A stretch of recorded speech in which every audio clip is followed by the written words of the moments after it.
Welcome back to Moco. We have Emmy-award winning comedian, actor, and author Dulcé Sloan is in the building. Welcome to Moco, Dulcé. Hold on. Let me welcome you the right way.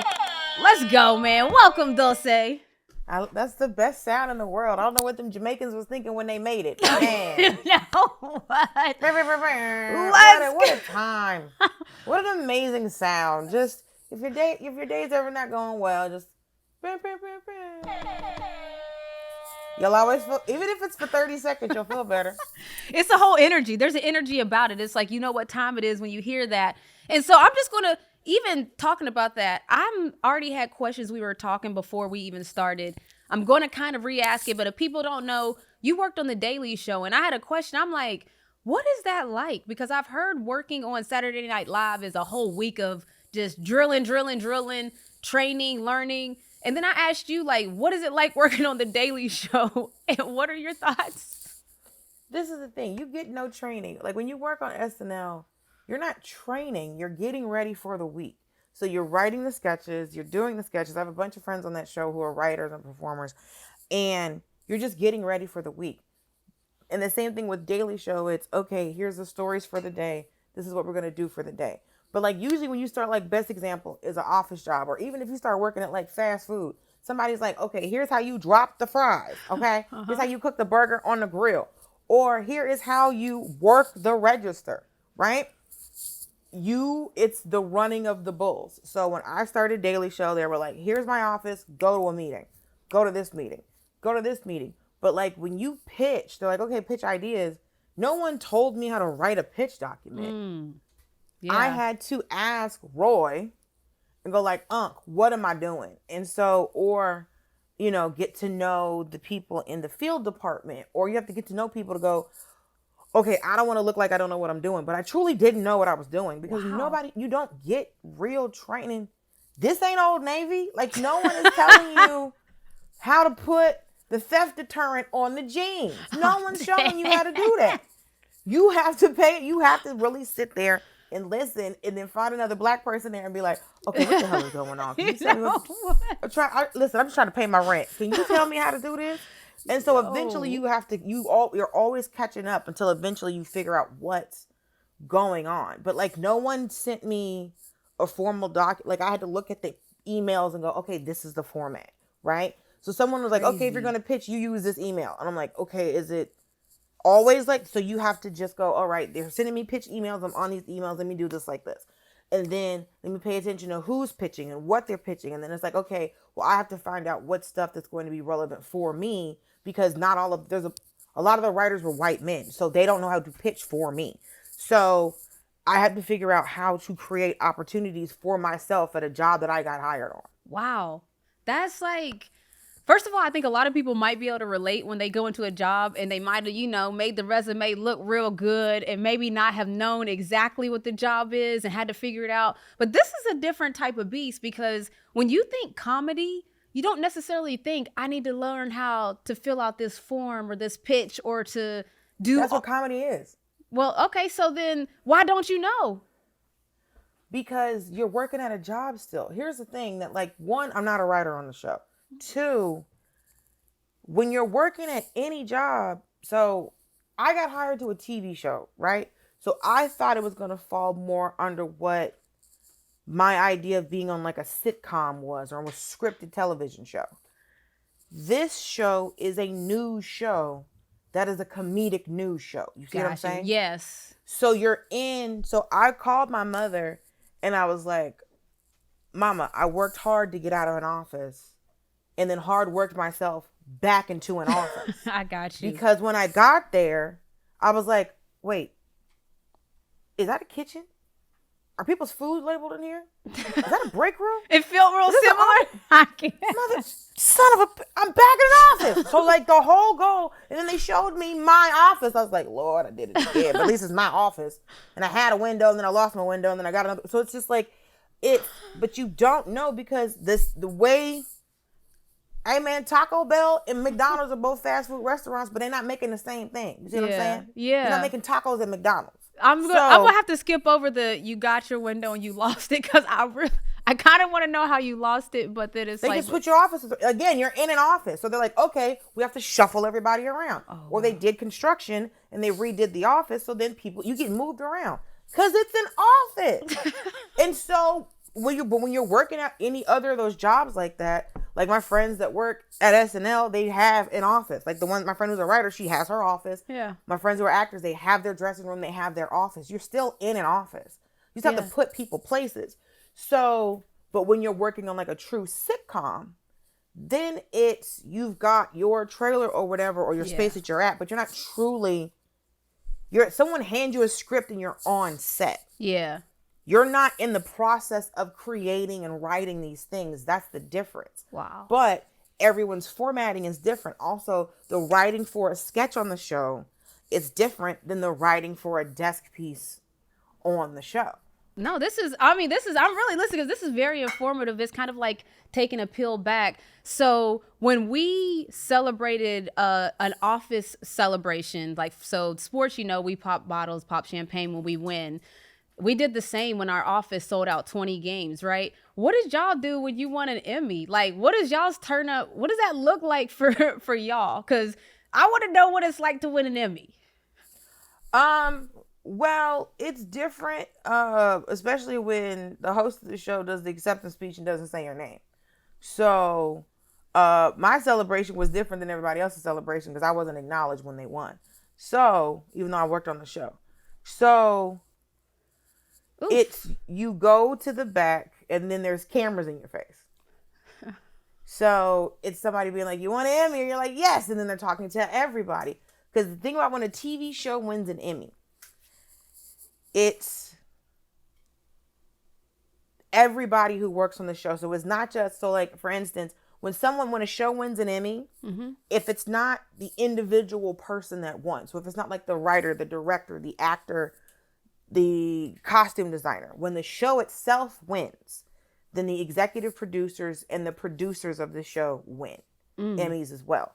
So then it's 20 people on stage, and then you go to the back, and then there's 20 people standing there, and then they have a stunt Emmy basically that they give you on stage. It's not your Emmy, and so they give you the stunt Emmy, and then they interview everybody, and you hold that, and then you go to another location where you sign your name acknowledging that you received your Emmy, and then they give you an Emmy, and then somebody else puts the camera in your face. You got to get interviewed again, and then you take pictures, and then you get interviewed. And then they have something after the Emmys called the Governor's Ball. Now, the Governor's Ball, only the people who are the producers and the performers on the show are usually the only ones that get to go to the Governor's Ball. And then that's when they have these metal bands that are engraved with your name. And then that's when they put your name on the actual Emmy. But before that, you're just walking around with a stunt Emmy with nothing on it. So they engrave these bands, and then they give you, and it's just 2 screws. So basically, it's like a piece of metal, but like this. And then they just slap it on. And then they bend it around your Emmy. So your name is on that. And then they're like, check it. Make sure it's right. Make sure your name is spelled right. Make sure there's an accent mark on your E. And then a girl, because if you go to my Instagram, I have the video where she screws the name on my Emmy. Dang. And then they hand you your Emmy back. So they making it right there. Yeah, they do it right there. And then, because like, it is interesting because like there was a Disney party that I couldn't get into even though I was working for Disney, even though I worked for Disney. What? But then my manager was like, she just won an Emmy. Can she get in now? And so we pulled up to the Disney party and had an Emmy in my hand. No one asked me my name. No one said anything. That was the invitation. Go in, ma'am. But I was too exhausted because that night I could have gotten into any Emmy party because I won an Emmy. Mm-hmm. But I was so exhausted that I was there with my manager and I was like, I gotta go to bed because I had to go. No. I had just gotten back off the road. I fell asleep in the car on the way to the Emmys. Oh, and then we go through all of this, and then at the end of the night, I'm falling asleep as we're going to, because we had to go to the Governor's Ball, and then we had to go to, because like my manager came with me, and then you go to the Governor's Ball, and so you walk around and try to, because you're nibbling all night also. So it's like there's a little bit of alcohol, you nibble from place to place to place to place, and I'm trying to figure out where my friends are, and they're like, we're over here. And I was like, I'm tired and my feet hurt. And I think I had to go back on the road 2 days later. I was like, I'm exhausted. I had just been on the road solid for like a month, and then I spent a week in Atlanta, like working and taking care of family stuff. And so I flew back, went to the Emmys. I think 2 days later I had to leave again. So I was like, I gotta go to bed. So wait, okay, this doesn't sound like a celebration, they'll say, okay? I mean, like, when did the turn up for you happen then, like, where it was like, oh, snap, I kind of got an Emmy or whatever? You also have to understand, this was the fifth time I went to the Emmys. Okay, my bad. You know what? You're not new to this. This sounds like All-Star when the NBA players be like, you know what? I'm a 6-time All-Star. I'm not doing all the. But also, you have to remember, you can't turn up that much because all of these parties are corporate parties. Okay. It's the governor's ball is paid for by the Emmys. The Disney party is the Disney Corporation. The Netflix party is the Netflix Corporation. You cannot turn up that much. So you gotta keep it cute. It's like a holiday party. You have to keep it cute because you're literally. White folks is everywhere. And they don't forget when you act ignorant in public. So if you at an Emmys, because listen, I remember I went to a Netflix party 2 years ago and it was late in the night. And I remember it was me and Tia Mowry dancing to Nuck If You Buck. At this Netflix party, because there was only it was the very, very, very, very end of the night. It was maybe 20 something people there. Right. Uh-huh. And so it was just like, and then DJ was like, only the safe whites are here. Let me go ahead and put all the execs are gone. Because you have to remember, the execs will go to these parties. Yeah. Everybody who works at all of these networks, because someone's responsible for paying for this party. Yeah. Right? And then the people from the network. And so everybody's bouncing around to different parties. So you can never truly turn up. Wow. Because every party is a work event. So yes, was I eating handmade sushi at Disney? Yes. But also, was it like, don't come in here and act the fool? Keep it cute, baby. You have to keep it cute. Because also, I'm walking around with an Emmy. That's so fire, though. That's a flex. Like, what? Come on, what you saying? This is my personal turn up was that I wouldn't let white people hold my Emmy. No, say what? Nope. Oh my God. Nope. It was my manager, and that's it. And he's Jewish. So whenever somebody would ask me to hold my Emmy, I'm like, sure. The ladies who were running the parking lot, because when the car came to pick us up after the governor's ball, there's people that work these events every year. And so there was an auntie that came up to me. She's like, oh my God, congratulations. Like an old black auntie. I was like, you want to hold it? She's like, oh, yes. And so she was holding it. And then a Tia walked up, like an older Spanish lady. She's like, oh my God, you want any congratulations? I said, Tia, you want to hold it? She's like, girl, yes. And then when we were leaving the Disney party, there was a Spanish cat who was like, he was helping break down the party. Mm-hmm. And he was like, can I take a picture with you? He had been working Emmy events for 15 years. Wow. Right? And he's like, can I take a picture? I said, you want to hold it? He's like, yo, I've been doing this for 15 years. Nobody ever let me hold it. I let him hold it. He takes a picture. He posted it on Instagram. And then his daughter messaged me. Because he posted it. And then she sent me a message because I put it in my stories. And she was like, you don't understand how much it meant to my dad for you to let him hold your Emmy. Oh, and, that's so nice. Because it's like, but there was some white actor who was like, can I hold it? And I was like, nah, dog. I was going to ask, how do you decline that? You just straight up. It's mine. It's on some don't touch my hair vibes. It's like certain things you just can't. He was like, are you serious? But mind you, I was saying it next to Lily Gladstone. She's like, of course. I was like, of course, sis. And I let her hold. I love that level. I love that level of unbothered boldness. Like, no, because he was like, you're not gonna let me hold it. I said, I'm not letting white people hold my Emmy. He said, he's holding it. I said, dog, that's my manager. He's how I got my Emmy, dog. Also, because he was like getting upset. I'm like, I don't know you. I never met you until this moment. I'm having this genuine moment with good sis Lily Gladstone and celebrating her and giving her flowers. So yes, sis can hold my Emmy because I think later on she had won an Oscar. Bro. Yeah, she is who she is. Also, it's the good sis. Like, I'm not going to, no, I was not letting any Caucasian. And then one of my friends who I would have let hold it, he had his own. So like, no. Like, that ain't no problem. You got yours, I got mine. We out here. No. So yeah, all night, if anybody white asked me to hold my Emmy, I said no. Yo, unless it was one of my reps. Crazy hilarious. For but what? Listen, you said it's yours. You asked me what my turn up was? Uh-huh. That was my turn up. That was my turn up. So you're from Atlanta. Okay. So yes. You're from Atlanta. And so, got my peach tattoo the other week. No way. Yeah. The camera not showing it love enough. Man, listen, it's a laptop and I got my arms don't turn that way. You see what I'm saying? Listen, but we believe. Oh, okay, there we are. You really got a peach on there like that. And there's no other tattoos. Oh, I got a bunch of other tattoos. Oh, okay. I just saw the arm. It didn't look like it was like sleeved up. I only saw. It's not. Listen, I can't do a sleeve. I can't even do a cuff, friend. Okay. Still gotta work. You know what? So you come back to the A. How often are you back into the A? Like, because you're from Atlanta. I'm just curious your thoughts on. Atlanta has grown, like, completely business-wise, everything-wise, people. So I want to hear your thoughts on Atlanta. I love those We Full shirts.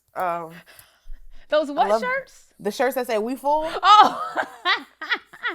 You have to remember, I'm 41 years old. So I remember when Brooklyn closed in the early 2000s and all of them Yankees started coming down, making all that noise. And trying to explain to these Negroes that it's too hot for Tim's, dog. You gonna lose a foot. I can't. You finna end up with trench foot out here, bro. Take them Tim's off. You finna lose a toe. So that's so I'm gonna say, is that your thoughts that it was too hot for the Tim's? Them Yankees came down making so much noise. Yo, y'all so country. You came here. We didn't invite you. Shut up. That was my first issue because they can't drive because they're not accustomed to the space. Like, oh my God, there's so much road. They don't know what to do. It's not even so. Our city's not trying to kill you. They didn't understand the concept. Also, black people doing well. What? Generational black wealth. They've never seen it. They've never seen a black. They got a black mayor, and look what he's doing. Oh, Come on, listen. Come on, Eric. Listen, I said to somebody one day. I said, the legacy of black excellence in Atlanta is long because we have corrupt black politicians. And do you know how long a place has to have black politicians before you can be corrupt? Like, you can't, and that's you can't come in day one acting up. No! You gotta be on your P's and Q's. We got sheriffs acting a fool. We had the Red Dogs. You see what I'm saying? Like, we've had black people running stuff for a long time. It's like, all right, now we can start acting a fool. Like, you have to understand. So, like, I explained that to people from other places. It's like, it was very much a blessing to me because I remember meeting people who were like, some dude from up north, he was like, growing up, he never saw black doctors and black lawyers. I said, bro, I had a black dentist. You know how deep cut you're getting into doctors? Yeah. You get into niche, you get into specialists. You talk about a specialist. You see what I'm saying? Yeah. Now, can she work on the rest of my body? No, but my mouth, flawless. She's only dealing with this right. She's only in my head. Like, she can't even go down. She don't even know where the food end up. It's none of her business. So, like, I grew up seeing black people with money. I grew up seeing black professionals. I grew up seeing black families. That's fire. And that's why I moved here. Real talk. Right. And when you leave Atlanta, you don't see black people everywhere. And I wasn't used to that. Yeah, I could see that. And so every time I would come home, I would kind of be like, oh, all right. And it was just kind of like, one, I know where everything is, first of all, because I grew up there. But also, two, it was just, because here's the thing, we have different types of black folks, and that's a different thing. Like, the city's so diverse just in the type of black people that it has, not to mention the other types of people that it has. Because people have to remember, as good as it is for black people to see generational wealth of black people, it is good for non-black people to see the generational wealth of black people. I've said to people repeatedly, if I'm flying first class and I'm flying into or out of Atlanta, no one blinks. No one pays it any mind. And usually if I'm flying in and out of Atlanta first class, I'm surrounded by, one time I was like me and 3 other black women. Yeah. It was 2 in front of me and then me sitting next to another girl, and no one, white people, like, nobody paid attention. And what's it looking like when you flying first class? Anywhere else? Yo, they've asked to check my ticket before. I'm not gonna lie. Somebody in line asked to check. This is first class, and I'm like, yeah, that's me. And they're like, let me see. I've had that experience before from someone who wasn't working for the airline. Yes. No one's tried me like that. I don't answer those kind of questions. I do remember one time I got on a flight and it was me on one side And then there was a hijabi woman, brown-skinned woman, Muslim woman on the other side. And this white man in like a button-up collared business shirt, he's getting on the plane and he stops for a second, sees her on one side and sees me on the other side. It makes a face, and then me and her watched him walk to the back of the plane. And so we looked at each other and went, mm-hmm. And then sat down. Like, you could have all of these, sir. All that energy is for what? It's for what? Don't be mad that we up here. Be mad that you couldn't. I don't understand it. Why are you mad at me? Questions that need answers, but they do be mad though. That's none of my business. They do be mad though. And I used to pay attention. I used to count. I was like, all right, let's see how many people are giving me dirty looks. And one of my friends was like, why are you doing that? Yeah, you gotta let it go because they gonna do what they do. But I can't. It is interesting to see who reacts more.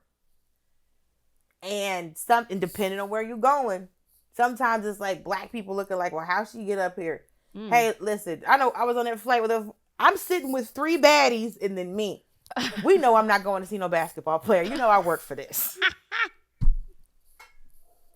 This other girl, I'm not sure, but these 2 in front of us, I'm looking at these lace fronts. Bro, they don't work, and I'm happy for them. Yo, I can't. I wish I was in that number. I wish I could be counted. You could get flued out, too. What you Girl, I work too hard to get flued out. I'm dead. I would love to get flued out, but it's like, sorry, let me check my calendar. Hold on. When do I have a free weekend to get flued out? Well, that's facts too. I mean, you hitting on something else, but this is the workaholic world of I understand you. But I'm curious your thoughts because we were talking about people of Atlanta. What do you think the Super Bowl gonna look like when we host it?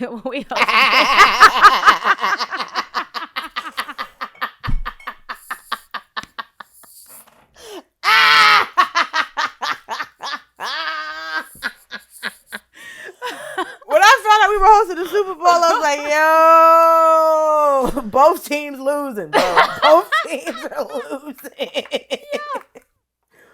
Both teams are losing. I remember years ago when the Falcons went to the Super Bowl and they went to Miami. I said, we're losing. What? Somebody said, why? I said, because there's a different level of strip club in Miami. The turn up, yes. The turn up. Y'all gonna turn up on the wrong day. Because I remember at the time, the team was so young. Mm-hmm.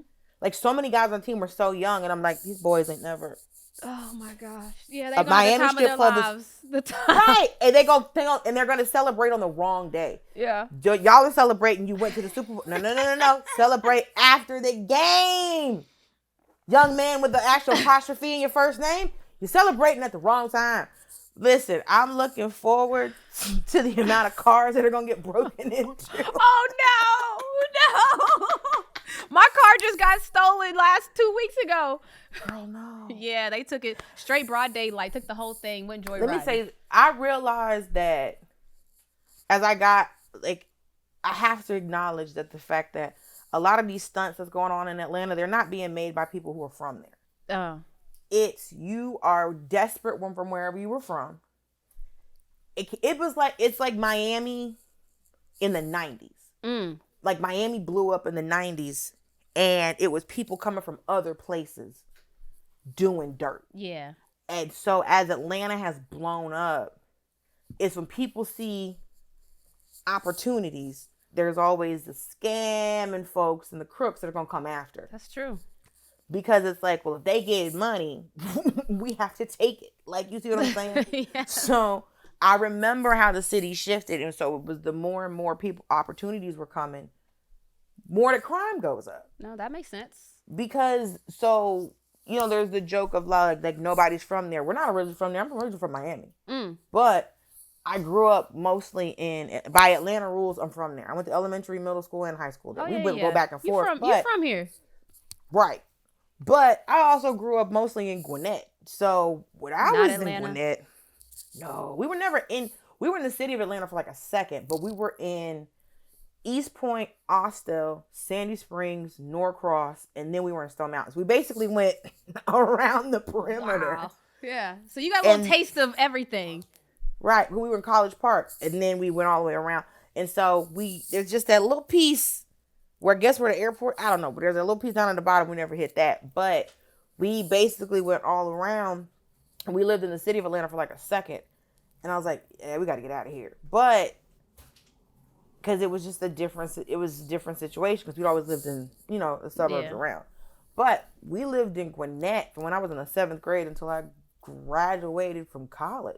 And so that's your whole life, though. I mean, come on. I mean, there's not really, you are from here then, because what else would there be to learn who you are and what, you know what I mean? So yeah, you from here. So I'm curious then, how does your world feel about you, like you're being an author? Like, I'm curious, like, cause like you're an author, an actor, a comedian. These are jobs that a lot of people think are hobbies, but you're making a living off of it. When is your family, and you got a book, hold on, let me make sure I say the title of your book is Hello Friends, Stories of Dating, Destiny, and Day Jobs. You kind of already hit on the day jobs part, but like, how did you get into all that world coming from the A?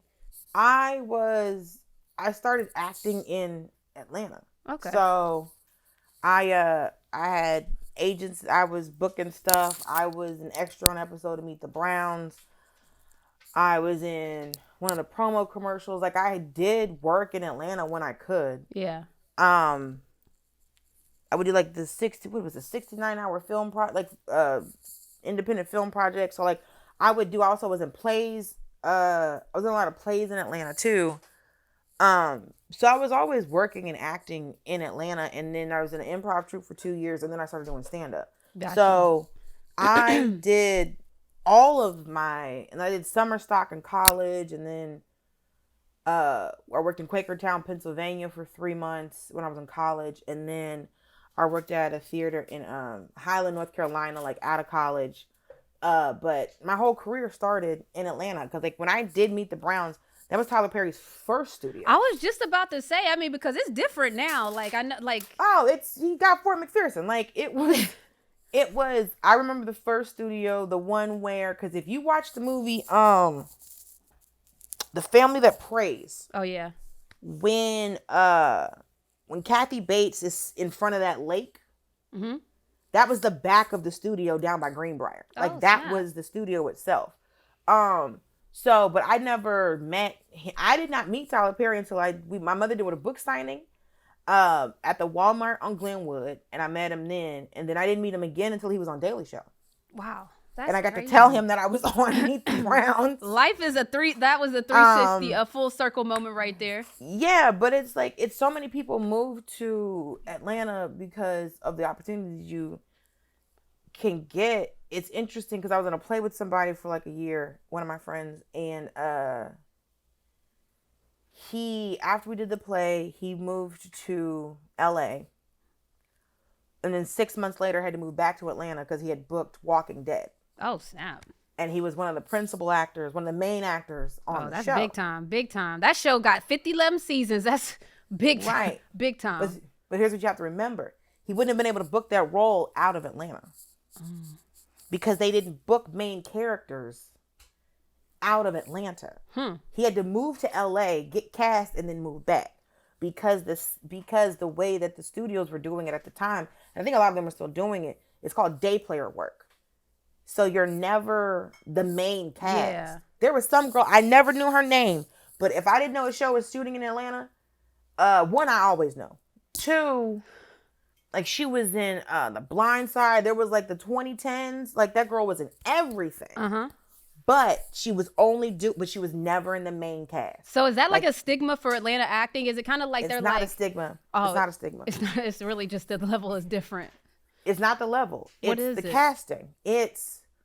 So, for instance, one of my friends is on a show that shoots in Canada, right? So do you ever watch those Hallmark movies? Yeah, I've seen more than a few. So all of those shows are shot in Canada. All of them. Every single one is shot in Canada.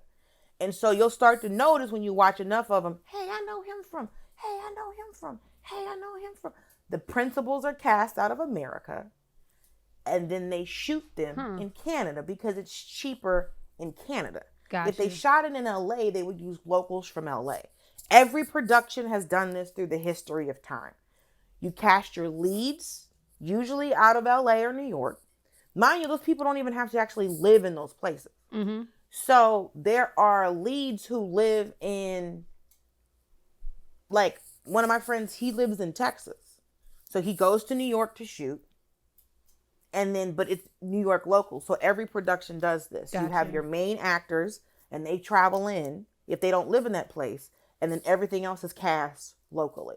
Gotcha. Because you use the pool that you have, because you don't want to cast somebody who's only going to work for 3 days from LA, because you have to put them up, you have to pay them a per diem. Yeah. I'm going to pay somebody who only has to drive 20 minutes. Yeah.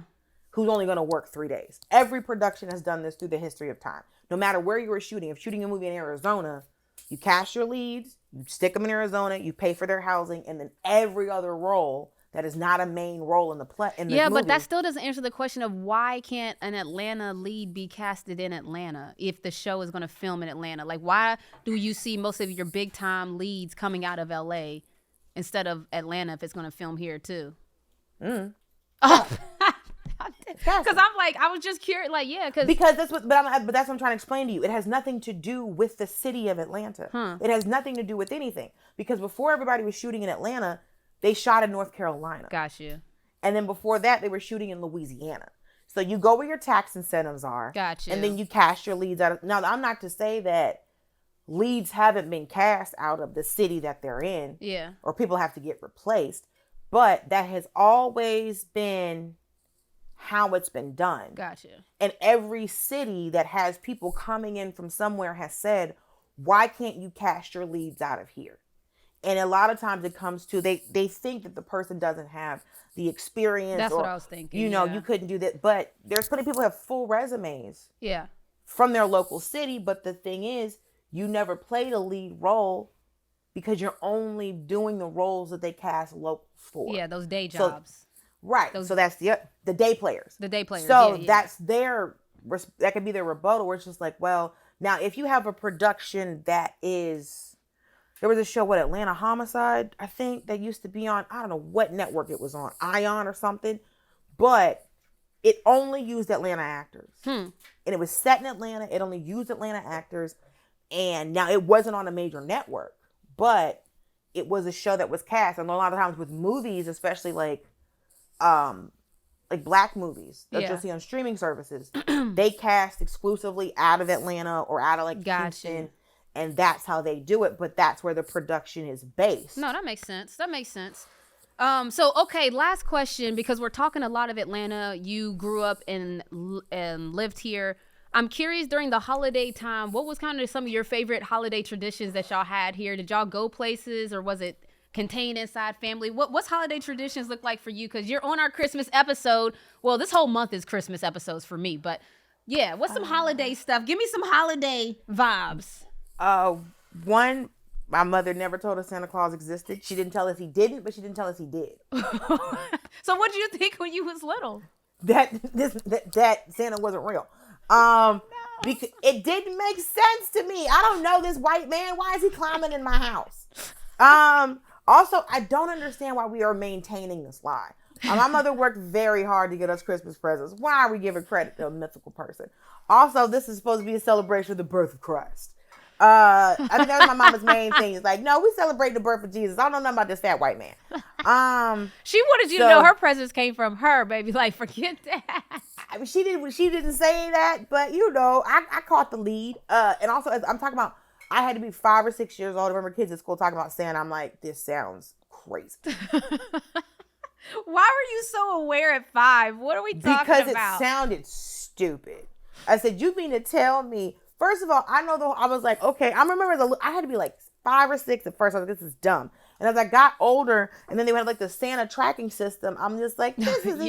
Yes. Yeah, you don't know where he's at. This is crazy. There's all these kids in the world. And then I thought about it. I was like, well, if you think about countries that are like, okay, well, because then you start learning about in school different, cultures and stuff. I'm like, well, he's probably skipping a lot of certain countries because like they're not even Christian, so he didn't even got to go to most of that place. Yeah. And then, because like it's somewhere it's like not Santa's skipping kids. Why he's not going to places for people who don't celebrate Christmas. So if you're not a Christian, you're not celebrating Christmas. So if there's a country that's a predominantly Hindu country or Muslim country, he's like, he's not going there. Why is he going to Istanbul? He ain't got no reason. He's jumping over all of that. There are Christians in Istanbul and being a jackass. But what I'm saying is, if there are huge swaths of places, it's like, all right, there's 17 kids over here, and then I go to America and it's 100 million children. Got it. I'm like, he got to spend more time in Europe than he got to spend.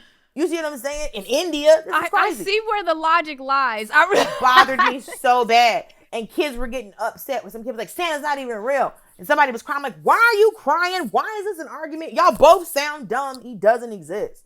And people want to hypothetically, if there's young folks listening, hypothetically, I'm not playing this game no more, and them ain't even my kids. This is stupid. Your parents work hard every year to get your goofy ass a Xbox, and you supposed to. It's about the birth of Jesus. Stop it. If you celebrate Christmas, we're talking about the birth of Christ. I'm tired. I don't want to do this. When I have my kids, I'm not telling them. I'm doing what my mama did. I'm not telling you he's real, but I'm not telling you. Because I asked, because I think my brother asked her, I was like, Mama, Santa real? She's like, what do you think? Hit him with the questions game. And we were like, no. And she was like, okay, he's not. Thank God. I ain't got a lot of y'all. I'm so happy. We got one left in the family. We got one left in the family that believes, so we got to keep it going. But man, I don't want to help. But I can say at a certain point, like, my mother, it was funny because she got like in her 40s and she's like, I'm not cooking all this food again. What do you mean? She said, we just finished eating this at Thanksgiving, and now I'm going to eat this all over again. Oh, yeah, I'm not baby. doing this again. Oh, yeah, we are. Oh, yeah, we are. So we started doing what? It was Vietnamese for Thanksgiving. And then, Mommy, what we started eating for Christmas? Oh, it would be like Chinese or sushi or something. First of all. Oh, my mommy's here. Oh, what's up, Mama Sloan? Mama Claus, Marianne Hill. Okay, man.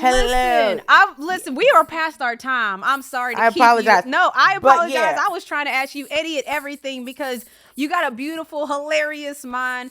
Thank you for joining us here on Montgomery & Co. Please make sure y'all follow Dulcé Sloan at Dulcé Sloan, but I'm going to spell it in case you don't know. Dulce Sloan, Sloan on IG, man.